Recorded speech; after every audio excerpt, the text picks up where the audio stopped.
hombre está en la más absoluta oscuridad, es cuando puede volver otra vez la luz.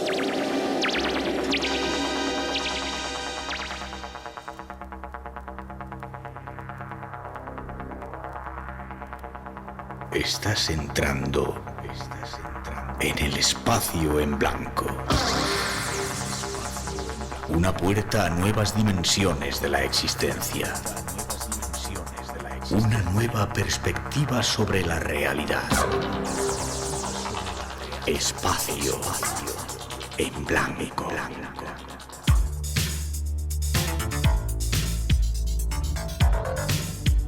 Una producción escrita y dirigida por Miguel Blanco.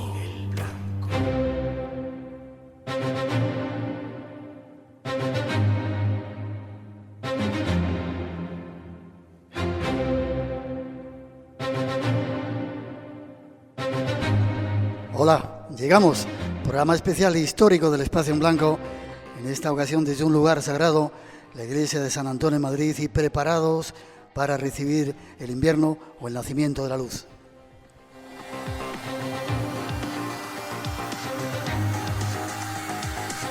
Y al comienzo, la bienvenida a todos. Quiero que se sienta que estamos aquí en esta iglesia, lleno absolutamente hasta rebosar.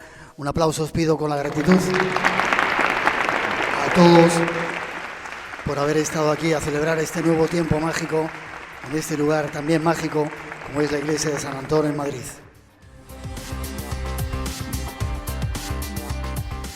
Y los saludos al comienzo de todo el equipo que esta noche se encarga de realizar el programa. En la parte técnica un montón de compañeros: Luis Ángel Aceña, que es el productor técnico de Radio Nacional, Jaime Sanz, Antonio Gutiérrez y Paco Bermúdez, nuestros técnicos, Adrián Gutiérrez, el director de la iglesia de San Antón, Lucía López, Pedro Blasco, y sobre todo dar las gracias a un montón de compañeros que han venido a vernos. Sol Blanco Soler, está Aldo Linares, está Manuel Fernández, nuestro derviche, David Cuevas, Javier Sierra, que lo vais a escuchar, Manuel Berrocal y otro montón de compañeros que han venido a compartir este momento mágico que hay aquí en la iglesia.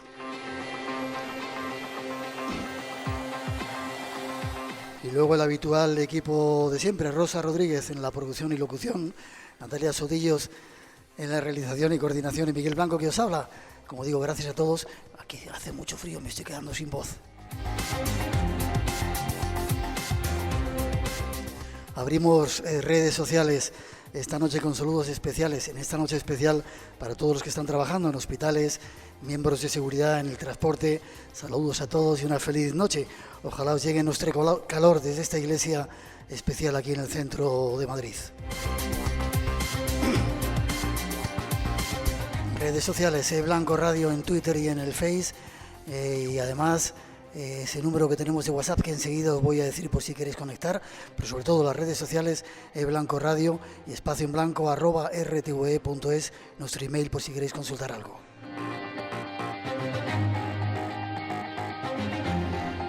Y vamos ya con algunos datos de lo que os hemos preparado para esta noche, esta tarde aquí en la iglesia de San Antón, como siempre con la recomendación de que no lo perdáis.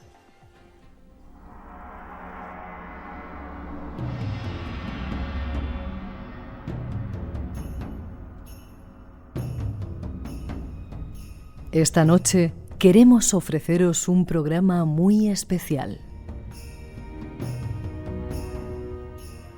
Lo será por los invitados que llegan a nuestra cita y sobre todo por el lugar desde donde vamos a realizarlo.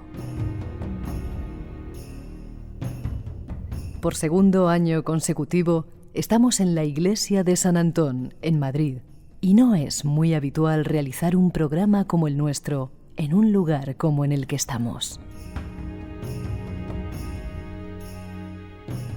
Esta es una de las razones por las que será especial. Después, por nuestros invitados. Junto a ellos partiremos a la búsqueda de misterios.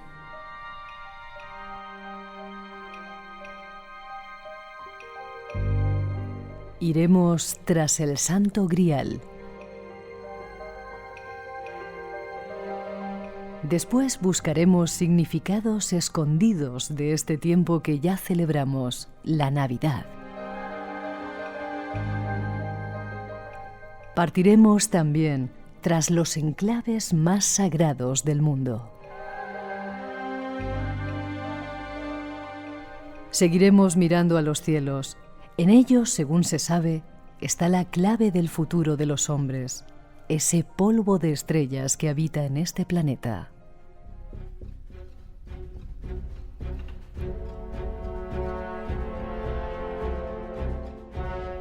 Y habrá más, algunas sorpresas únicas, especiales, para esta emisión desde esta iglesia. El espacio en blanco se abre una vez más ante ti, en esta ocasión, para celebrar este tiempo de nacimiento que vivimos, y es un honor poder compartirlo con todos vosotros. Comenzamos.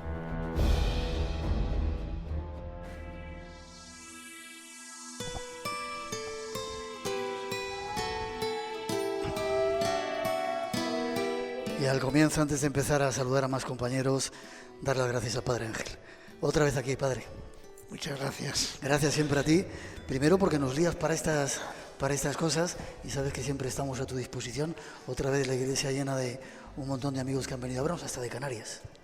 Muchas gracias, de verdad. Y bienvenidos a esta iglesia abierta a las 24 horas, con lo cual, por muy tarde que sea el programa, siempre está abierta, que es una iglesia que queremos que sea ese oasis de paz, ese remanso de oración, ese lugar donde a veces cuando se pasa frío puedan entrar aquí a sentarse en algún banco de estos, y sobre todo los que necesitan ese calor y ese cariño. Y hoy con tu presencia, con la presencia de todo el equipo y con tantas personas como llenan esta iglesia, nos sentimos felices y gozosos. Esto es un portal de Belén de verdad lleno a veces de Cristos rotos que son hombres y mujeres, pero hoy lleno de muchos pastores que son los que estáis aquí hoy. Como te lo agradezco. Esa era la idea, celebrar una especie de nacimiento de la luz o del niño Jesús en este lugar tan especial. ¿Estás viajando siempre? ¿De dónde vienes ahora, Padre? Pues venía de allá, de Jordania, de Amán, donde estaban todos los refugiados. Todos los refugiados, en donde ellos sí que pasan frío. Ojalá pudiéramos tener allí un espacio abierto, una iglesia abierta para aquellos hombres y mujeres que están y siguen buscando un lugar donde ir. Y a veces se quedan en los mares, y a veces siguen apareciendo, no como es Ailán, que uno de los belenes que tenemos aquí hemos puesto de Niño Jesús Ailán, sino a veces incluso en nuestras costas, en nuestra España, se siguen ahogando niños que llegan aquí en esas pateras, ¿no? Y qué poco se habla de ellos a veces, ¿verdad? Cómo nos olvidamos de toda esa serie de cosas. Sí, ya la Navidad para ellos ya no existe, aquellos primeros años existían, pero para eso estamos aquí, para eso vamos a aprovechar vuestra presencia de seguir diciendo a las personas que siga habiendo hombres refugiados, emigrantes que no tienen y que no les acoge nadie, o que a veces se hacen reuniones de jefes de Estado, jefes de gobierno, pero no para ver cuántos acogen, sino para ver quién es el que menos puede acoger. Así es la vida, no digo nada. Te doy las gracias, te espero dentro de un momento. Os pido un aplauso para él, un auténtico ángel en este planeta nuestro que con sus obras nos da ejemplo. Gracias, Padre. Luego te veo dentro de un momentito. Había una persona, un invitado que iba a venir, Javier Sierra. Lo que pasa es que a última hora le ha surgido un pequeño problema y tenemos su saludo mientras cambiamos escenario y saludamos al primer invitado, segundo invitado que tenemos aquí. Escuchad a Javier.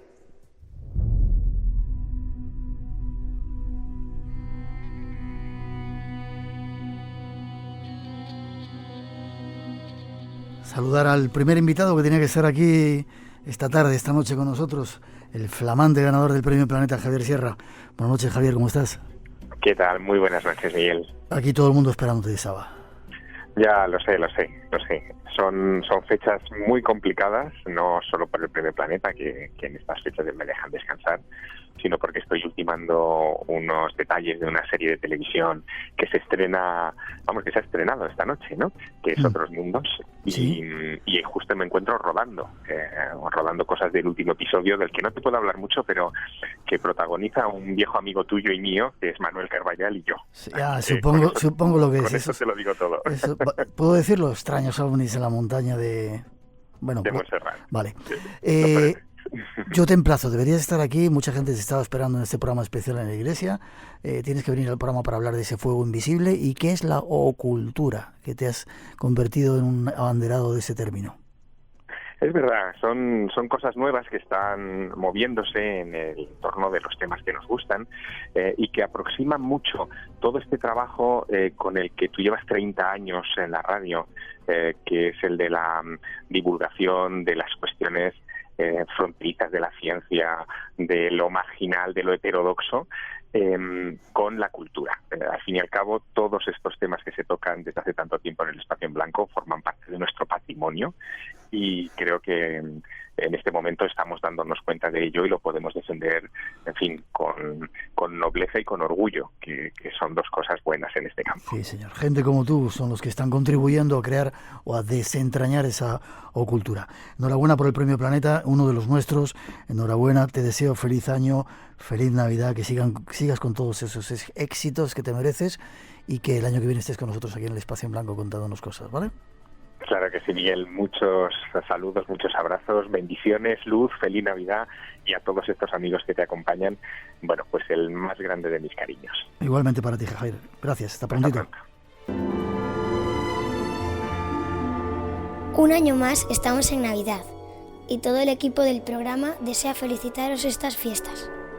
Feliz Navidad y que el año nuevo os llene de bendiciones, venturas y muchos misterios. Aquí en el Espacio en Blanco. ¡Feliz Navidad!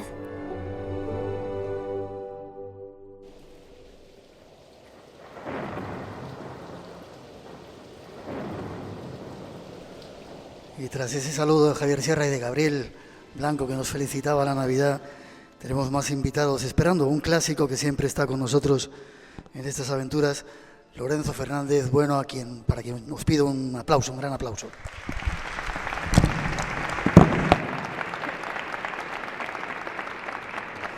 Se me cae todo, me pongo nervioso al verte.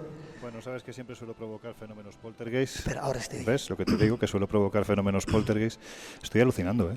Directo, ¿sí? Sí. Por el lugar donde estamos de nuevo. Sí, yo creo que en los 30 años que llevo ya trabajando estos temas nunca he estado en un sitio tan especial, tan especial. Un sitio sagrado. Director de la revista Año Cero, director de la revista Enigmas, director de todas las revistas que quieres. Y has dejado un libro para una novela. Todos estáis estrenando serie casi esta noche. Sí. Misterios. ¿En qué canal? Bueno, lo que era el antiguo Discovery Max, que ahora es D-Max.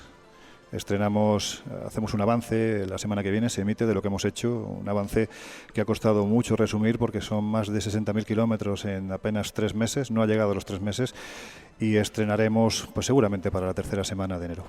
Enhorabuena, tiene muy buena pinta los avances que estáis haciendo, me das mucha envidia que lo sepas. Hombre, tú a mí también. Me das mucha envidia. Has viajado más que yo. Nos vamos de viaje. Claro, pero tú tienes tiempo todavía para seguir viajando, yo también, pero bueno, nos vamos de viaje a descubrir algunos lugares sagrados.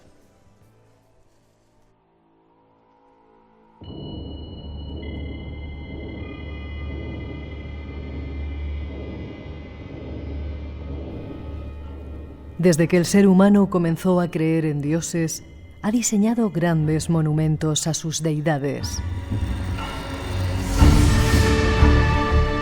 Estas increíbles edificaciones siempre han sido sitios sagrados y están diseminados por todo el globo terrestre.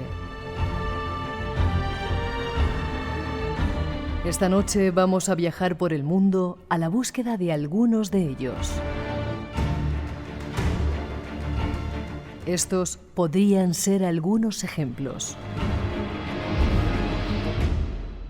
La Kaaba, situado en la Meca, es el lugar sagrado que concentra la mayor peregrinación religiosa del mundo y el más importante para el Islam.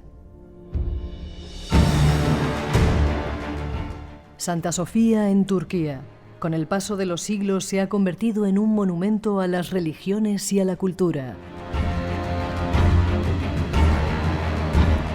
Desde que fue inaugurada en el año 360, ha sido una antigua basílica patriarcal ortodoxa, mezquita y actualmente museo de la ciudad de Estambul.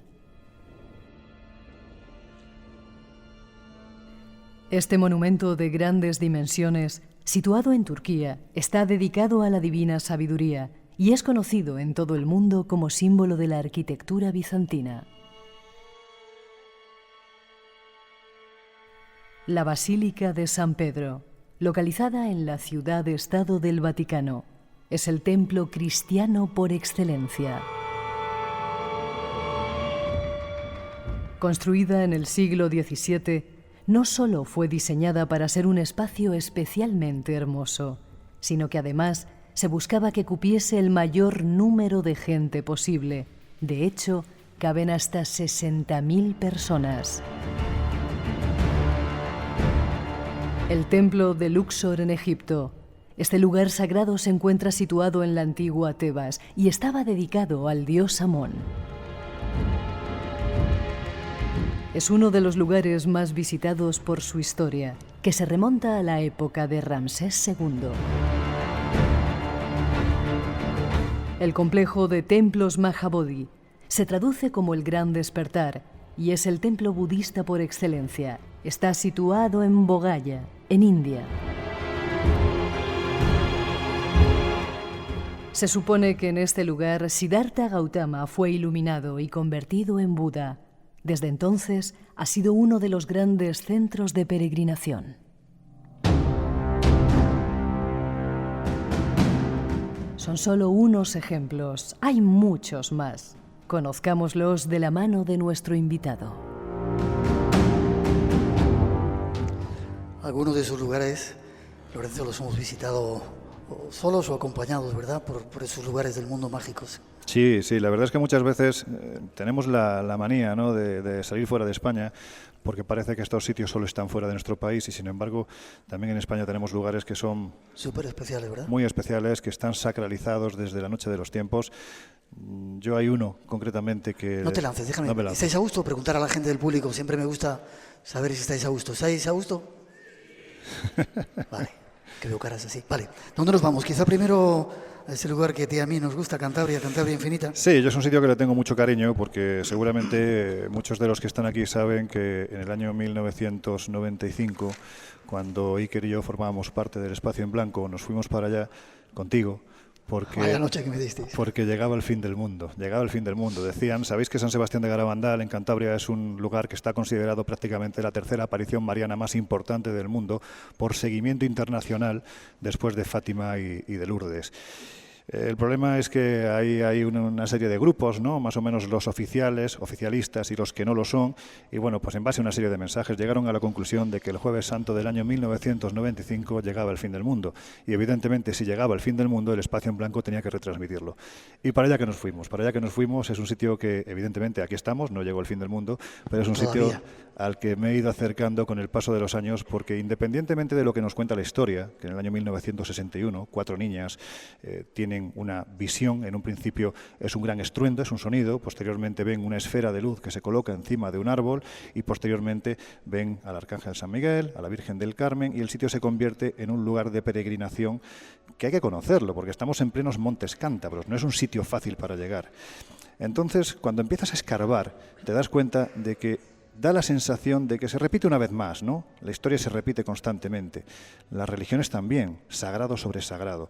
Nosotros, en esta última aventura que estuvimos realizando en Garabandal, nuestra intención era saber si antes del año 1961 este sitio ya era sagrado para otra gente.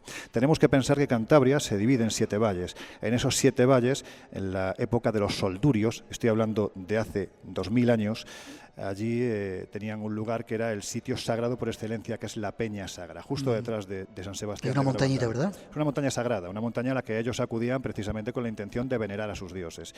¿Qué buscábamos? Algún vestigio que nos dijera que efectivamente este sitio desde ese tiempo o incluso desde tiempos anteriores ya era sagrado. El hombre veía en este entorno algo, percibía algo especial, podemos llamarlo energías o como queramos, pero lo cierto es que este sitio era clave para tener esos contactos con las diferentes divinidades. Y efectivamente detrás de Garabandal, concretamente en la otra falda de la montaña, justo delante de Peña Sagra, nos encontramos cubierto por la vegetación, casi como si fuera un entorno selvático, un antiguo menhir. Estamos hablando de un menhir que perfectamente podía tener 4 o 5.000 años, podía ser del periodo calcolítico, y lo que nos da a entender es que este sitio, hace 5 o 6.000 años, ya era sagrado. El chamán miraba a los cielos, miraba a su peña sagrada, porque en este lugar había otros garabandales. lugares sagrados esta noche desde un sitio sagrado, la iglesia de San Antón, programa especial del Espacio en Blanco.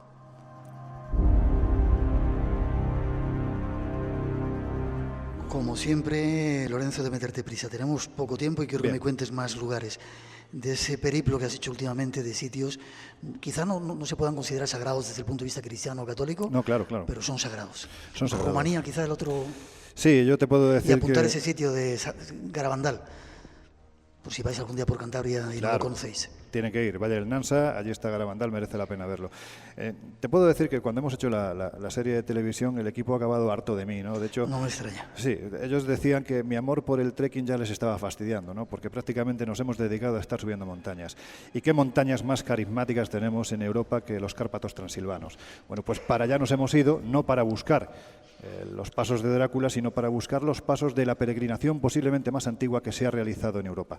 Estamos hablando de hace 2700 años, la época en la que esta región era la antigua Dacia, allí habitaban los dacios, eran unos soldados verdaderamente bravos y tenían su peña sagrada en lo alto precisamente de esta zona de Rumanía, de los Cárpatos, donde se encuentra una esfinge. Cuando tú subes te encuentras una esfinge de 12 metros, ¿sí?, que es un auténtico ofertorio. Es decir, tú piensas que lo que hacían estos personajes era 3 peregrinaciones. Por un lado, entraban en el inframundo, la cueva Yalomita, 450 metros, para llegar al lugar donde muere un dios muy antiguo, Salmosis. Salmosis está allí durante 3 años y resucita.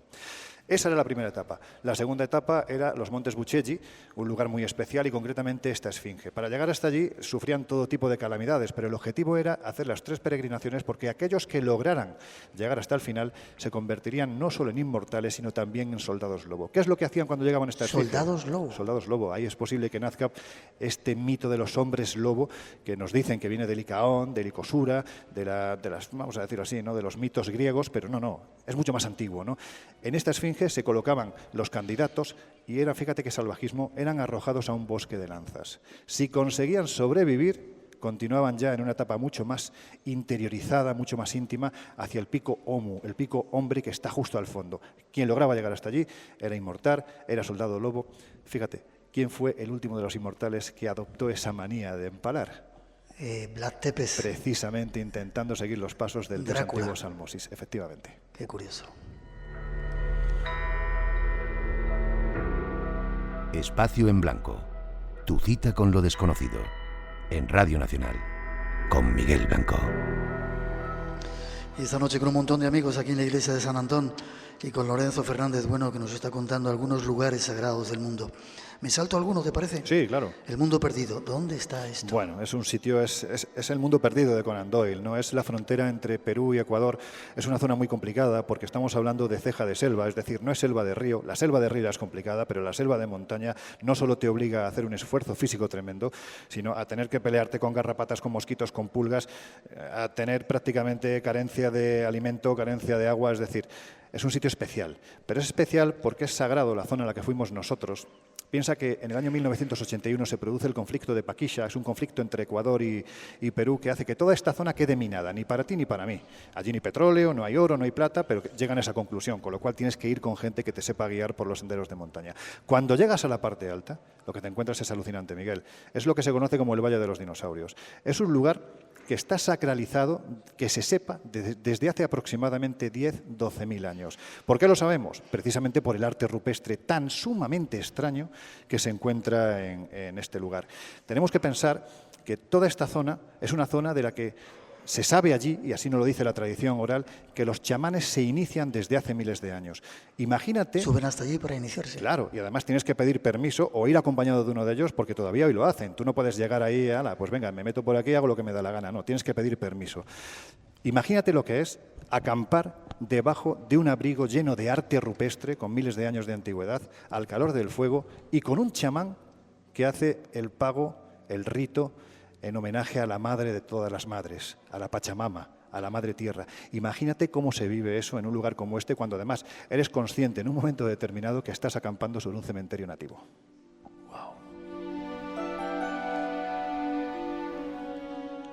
Sigue siendo un sitio sagrado, claro. Sigue siendo un sitio sagrado en el que te puedes encontrar escenas verdaderamente espectaculares, ¿no? Por ejemplo. Nosotros el objetivo por el que íbamos allí era intentar datar el arte rupestre que se encuentra olvidado. Allí nadie va para intentar preservar el fantástico tesoro de la humanidad que se encuentra en este lugar. Y lo que podemos ver son pinturas. Fuimos con Quirino Olivera, que es uno de los grandes arqueólogos que hay en América. Su conclusión es que todo el arte de esta zona, que se conoce como Llamón, tiene aproximadamente entre 10, las pinturas más antiguas se van a los 15.000 años de antigüedad precisamente, y lo que empiezas a observar son escenas verdaderamente peculiares. Tienes desde lo que se llama los orantes, ¿no? Personas de rodillas que parecen rezar a lo que es pues algo muy similar a un sol. Tienes escenas de caza. En fin, el hombre en el pasado lo que pretendía con esto era crear una magia simpática. Yo pongo al bicho y a los cazadores para el día siguiente que la caza vaya bien. Pero luego hay otras escenas que no tienen explicación y que son muy similares a otros lugares que no coincidieron ni geográficamente ni físicamente, efectivamente. Tienes pinturas en las que aparecen personajes con la cabeza desproporcionadamente grande, son mucho más grandes que los nativos que están dando caza. Ahora, si hay una escena que sobrecoge, y era nuestro gran objetivo llegar hasta allí para poder grabarla, y precisamente de ahí, que nosotros a esto le llamemos el mundo perdido, es la que te encuentras en el último abrigo, cuando ya estás con la lengua afuera, cuando piensas que el corazón te va a reventar, te topas de frente con un arte rupestre en el que aparece un grupo de cazadores de diferentes tamaños que están cazando lo que a todas luces parece ser un dinosaurio. ¿Qué me dices? Mundo perdido. Habría mucho más por hablar, pero casi para terminar, porque está Jesús Callejo por ahí esperando, nuestro segundo invitado esperando. Serapeum, nos gusta mucho el tema de los gigantes, ¿verdad? Ay, amigo. Y has andado detrás de los gigantes en, Sí. en este viaje. Sí, sobre todo porque, bueno, hay un arqueólogo olvidado por la arqueología, de estos considerados herejes, de los que a mí me gustan, ¿no? Se llamaba Gastón Maspero.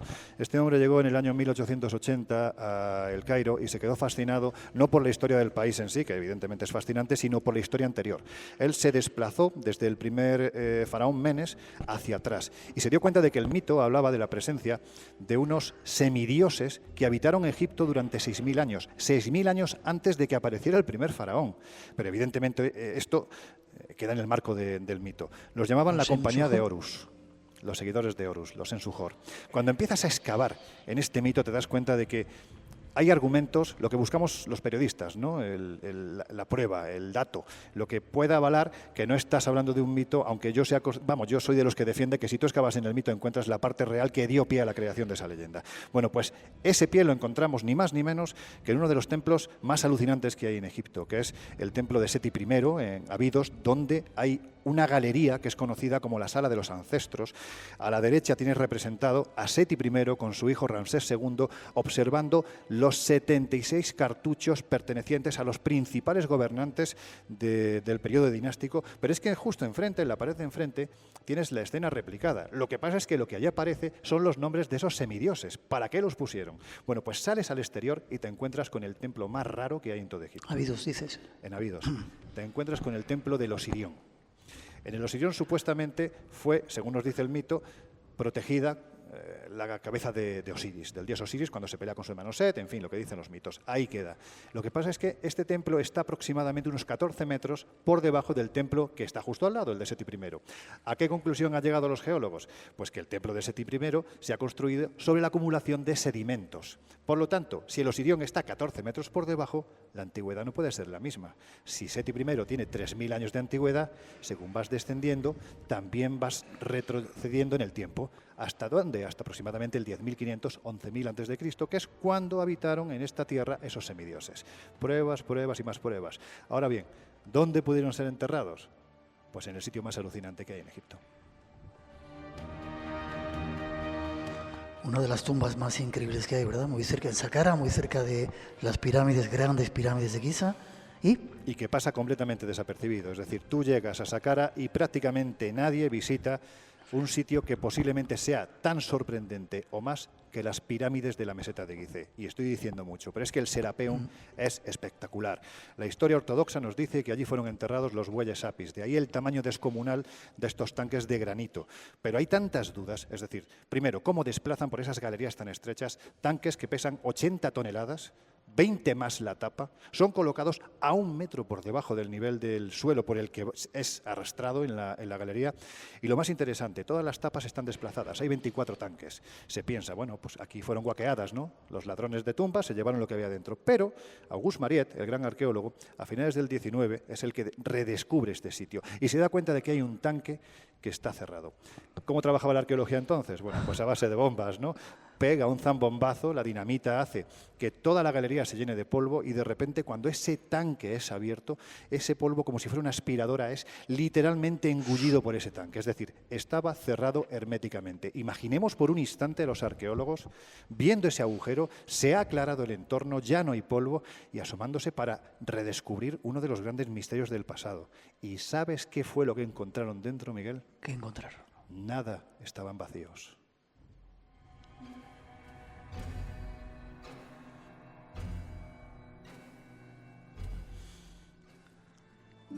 Qué bien nos lo pasamos, Lorenzo. ¿Quieres que te diga dónde hay otra tumba también que está vacía? Sí. En Jerusalén, el Santo Sepulcro. Dicen que resucitó. ¿Quién sabe si pasó lo mismo en el Serapeum? Y acabo de decir una herejía en un sitio como este. Bueno, luego le preguntamos al Padre Ángel, que está por ahí escuchando el programa. Os pido un aplauso para Lorenzo Fernández. Gracias.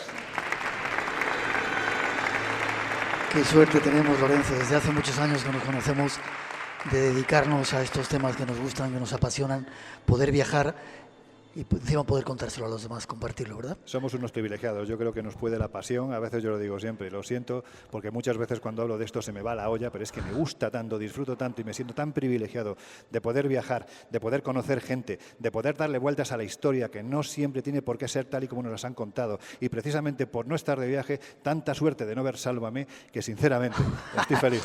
Y además de poder estar y hacer un programa aquí desde este lugar, desde la iglesia de San Antón. Forma de contacto contigo y cuándo sale esa serie de misterios que lo vamos a devorar. Pues ahí nos tienen en la web de la revista enigmas.com, también añocero.com y la serie pues seguramente empezaremos, ya te digo, la tercera semana de enero estaremos emitiendo, aunque la semana que viene habrá ya un avance de todo lo que hemos hecho. Enhorabuena, feliz Navidad, feliz año, que sigamos compartiendo, disfrutando y apasionándonos con los misterios. Que así sea. Gracias, Lorenzo. Gracias a vosotros. Feliz Navidad.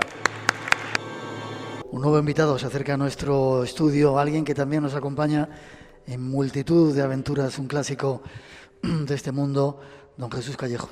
Buenas noches. Buenas noches, Miguel. Un aplauso os pido para él también, otro clásico, otro de los legendarios de este mundo del misterio. ¿Cuántos años llevamos ya, Jesús? Mejor no decirlos, ¿no? Somos inmortales. Bueno, pero eso no se nos nota. Se nos va Lorenzo, que tiene que hacer cosas. Padre, ¿estás bien, padre? ¿Aguantas? Sí, vale, tenemos ahí sentadito. Eres abogado, director de la Escóbulo de la Brújula, uno de los programas también más descargado de... Sí.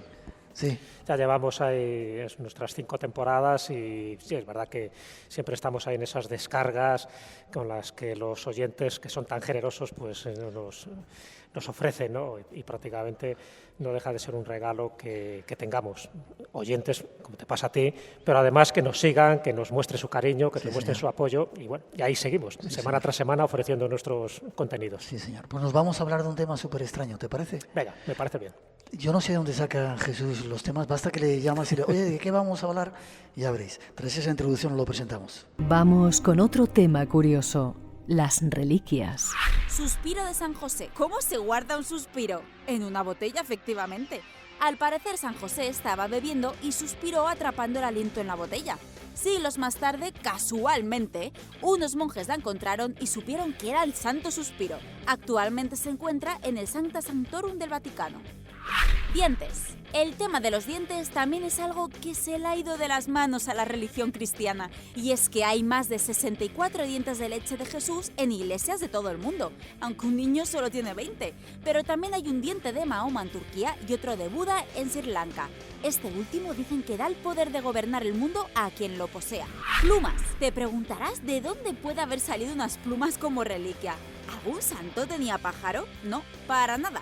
En Alemania había 2 plumas y, atención, un huevo que puso el Espíritu Santo cuando visitó en forma de paloma a la Virgen. Por muy extraño que parezca, las plumas fueron adoradas como reliquia hasta el siglo XIX, cuando misteriosamente desaparecieron. Santos pañales.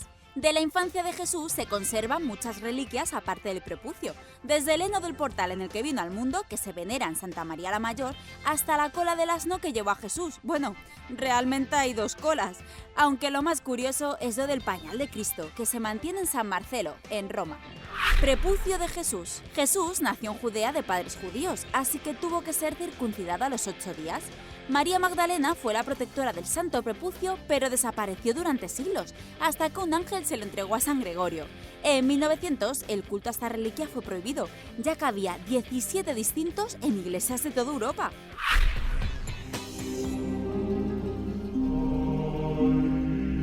Suspiros, prepucios, heno, pañales. Son algunos ejemplos de reliquias, pero hay muchos más relacionados con la Navidad. Nuestro siguiente invitado nos da más datos. Jesús, hay temas extraños, pero esto de las reliquias y luego un suspiro de San José, la pluma de un ángel, el prepucio o el santo himen de las vírgenes. No sé cuántas vírgenes. Bueno, eso ya es cambiar de tema. Eso tiene que ver también con las 11.000 vírgenes. Luego se demostró que fue una mala transcripción que hubo de un texto sagrado y al final no había tantas vírgenes. Tantas vírgenes me refiero en a aquel casos santas. Otra cosa es lo que se ha dicho por ahí, pero eso sirvió, y eso es muy importante, porque eso sirvió, igual que pasó con los santos inocentes, que sí tiene que ver un poco con estas fechas que estamos celebrando, sí sirvió para aumentar de reliquias muchísimos santuarios, ermitas, catedrales, porque claro, había un momento en que una reliquia era un reclamo poderosísimo para que la gente fuera a peregrinar a ese lugar. Tocar la reliquia, tocar madera, más si era un lignum crucis, una astilla de la supuesta cruz de Cristo, eso te daba suerte, te daba poder, bueno, sacralizaba el momento que tú estabas viviendo. Y eso hacía que dejaras tus monedas, tu óbolo, y muchas iglesias rivalizaban por tener la mejor reliquia. Claro, como a mejor cabezas de San Juan Bautista solo había una, pues se multiplicaban por 4, por 5. En el caso de los santos prepucios, que se decía en la introducción, pues evidentemente se multiplicaron también hasta el infinito con el elemento risible que eso generaba, porque hasta hubo, fíjate, casi debates teológicos por una razón muy simple. Es decir, vamos a ver, si Cristo ascendió a los cielos, realmente ascendió en toda su corporidad. ¿O le faltaba algo? O le faltaba algo. ¿Ascendió también el santo prepucio? Bueno, pues esto que parece irrisible, hubo tratados auténticos en el siglo XVI y XVII para intentar demostrar o no demostrar que el prepucio se había quedado en su sitio y que lo tenía determinada iglesia. Luego rivalizaban porque la otra iglesia decía que el auténtico, el suyo, el que era más carnal, es el que ellos poseían. Bueno, eso generó todo un tráfico de reliquias, algunas ignominiosas, que la propia iglesia se separó de todo eso. Eso es muy importante también tenerlo en cuenta, es decir, que la iglesia nunca dio credibilidad a este tipo de reliquias, pero a los fieles les daba igual, porque si había una reliquia y más que tuviera que ver con el nacimiento de Cristo, pues mucho mejor, porque eso otorgaba una cierta protección, una cierta fertilidad en algunos casos.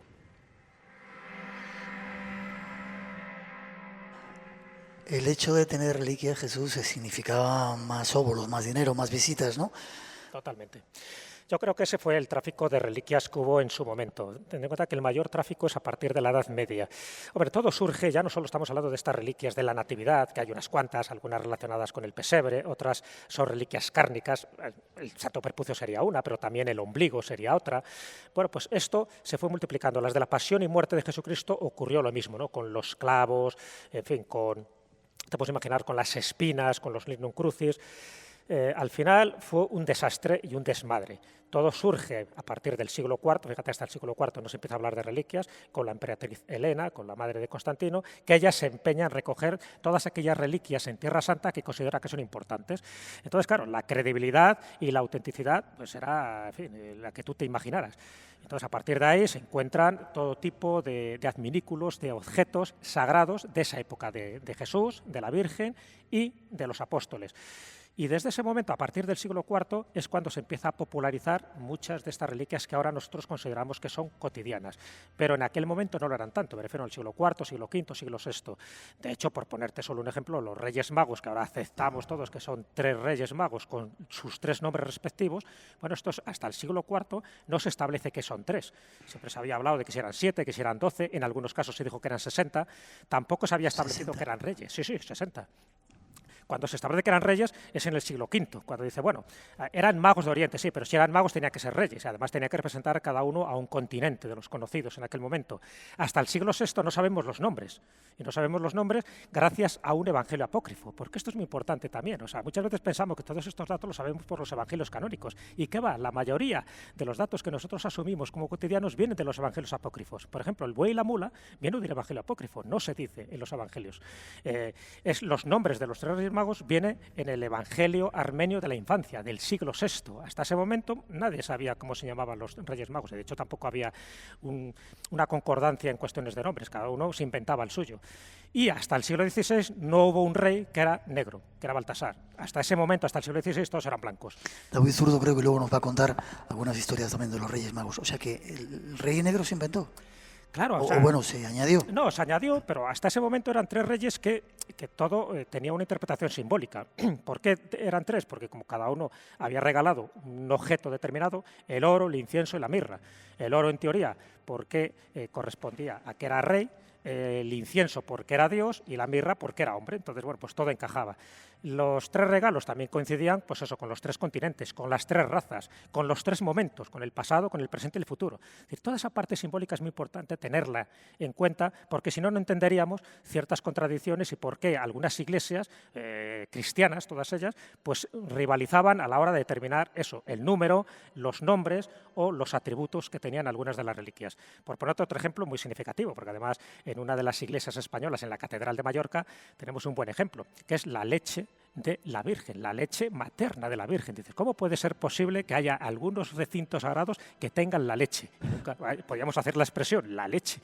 Bueno, pues para explicarlo, porque es imposible que se haya mantenido íntegra a lo largo de todos estos siglos, dicen, bueno, no, mira, es que esto realmente salpicó en las paredes de Belén, de la casa, donde estaba el niño amamantando, y al salpicar estas gotas de leche virginal, la gente fue recogiendo luego pues distintas sustancias de las paredes, que era blanquecina, lo fue metiendo en frascos y eso se convirtió en la leche de la Virgen. Y bueno, y fue traficándose por distintos lugares, hasta el punto que aquí en España pues tenemos algún que otro ejemplo, como la Catedral de Mallorca. Bueno, como eso, hasta el infinito. En esa introducción que poníamos, se decía que había paja del pesebre de Jesús también, en algún lugar. Sí, claro, porque hay una iglesia, Santa María de la Mayor, donde no solo tienen, bueno, paja es una especie de hebra, supuestamente de heno, del pesebre, a saber de dónde es ese heno, pero está en relación con las tablas, y son 5 tablones de la cuna, porque claro, el niño evidentemente tenía que tener una cuna, rústica, pero una cuna. Entonces, 5 tablones más paja de ese heno, pues está conservado en esta iglesia de Roma. Credibilidad y autenticidad, la que tú quieras darle. Ya te digo que siempre la Iglesia se ha desmarcado un poco todo esto. Porque claro, con los santos pañales ocurre lo mismo. Hay un montón de ellos, que los paniculum, como se llaman. Te iba a preguntar ahora por los pañales. Claro, algunos manchados, otros sin manchar, pero todos se les asocia a esos primeros días de Jesús, del niño, ¿no? Entonces, estarían, fíjate, por hacer una división de estas reliquias que tienen que ver con la Natividad, haríamos una división de como 3 apartados. Por una parte estarían las cárnicas y las lechosas, que serían las cárnicas, ya lo estamos diciendo, ¿no? El ombligo, el santo prepucio, la leche de la Virgen. Por otra parte estarían las relacionadas con el pesebre, es decir, piedras del pesebre, maderas del pesebre, heno del pesebre, incluso la cola del asno del pesebre. Estas también estarían relacionadas. Y luego habría otras indeterminadas, más insólitas, más extravagantes, que es eso que hemos dicho, ¿no? Lo del suspiro de San José, un alerón del arcángel San Gabriel, que es el que hace toda la escena de la Anunciación. Todo eso son reliquias inventadas, pero inventadas, dicho directamente, por la Santa Sede en aquel momento. Entonces, dentro de esas 3 categorías, pues hay distintas variantes, y esas variantes son las que tienen que ver, pues eso, con los pañales, con determinados aspectos siempre relacionados con ese pesebre, que podía ser desde una piedrecita a un trozo de madera o al estiércol que habían dejado, por supuesto, los animales que estaban allí. O sea, que todo era fácil de traficar, de inventar y de creer, porque si tú pensabas que ese objeto te daba poder y te ahuyentaba, por ejemplo, la mala suerte, pues allí que ibas, dejabas tu óvulo respectivo y eso se convertía en un negocio muy pingüe. Y ya sabes que muchas veces cuando la religiosidad está asociada al dinero, pues la picaresca siempre surge. Nos quedan todavía unos pocos minutitos antes de que venga Nacho Sotomayor, nuestro músico, que va a interpretar aquí o lanzar una de sus músicas que a veces utilizamos en el programa. ¿Sigue habiendo todavía el culto a las reliquias en las diferentes iglesias o confesiones o creencias en el mundo? Hombre, aquí... Porque, bueno, perdón. Aquí estamos en una de ellas que tenemos ni más ni menos que a San Valentín. Cuéntame eso. Una de las reliquias, aquí la tienes a la izquierda. Os presento a San Valentín, el patrono de los enamorados, y es una de las reliquias más veneradas y todos los 14 de febrero hay colas para rendirle culto. Y eso que poco lo sabía. Bueno, yo no lo sabía, yo soy... Ahí lo tienes. El problema es que hay otros San Valentines en otras iglesias que rivalizan también por su autenticidad. Pero bueno, el San Valentín... Esta reliquia, cuanto más antiguo te vas, estamos hablando del siglo III, pues es verdad que es más difícil seguirles un poco la pista, por lo menos la pista histórica, ¿no? Pero estamos hablando de ese San Valentín que tiene toda esa tradición para los enamorados, para aquellas personas que quieren que su amor sea perpetuo, o sea eterno. Y aquí claro. vienen. Claro. ¿Y entonces, qué pedazo de San Valentín hay aquí? ¿O qué reliquia? Es así, bueno, tiene en el cráneo, ahí lo tienes, y algunos huesos. Ahí el Padre Ángel nos puede ilustrar muchísimo más sobre esta reliquia.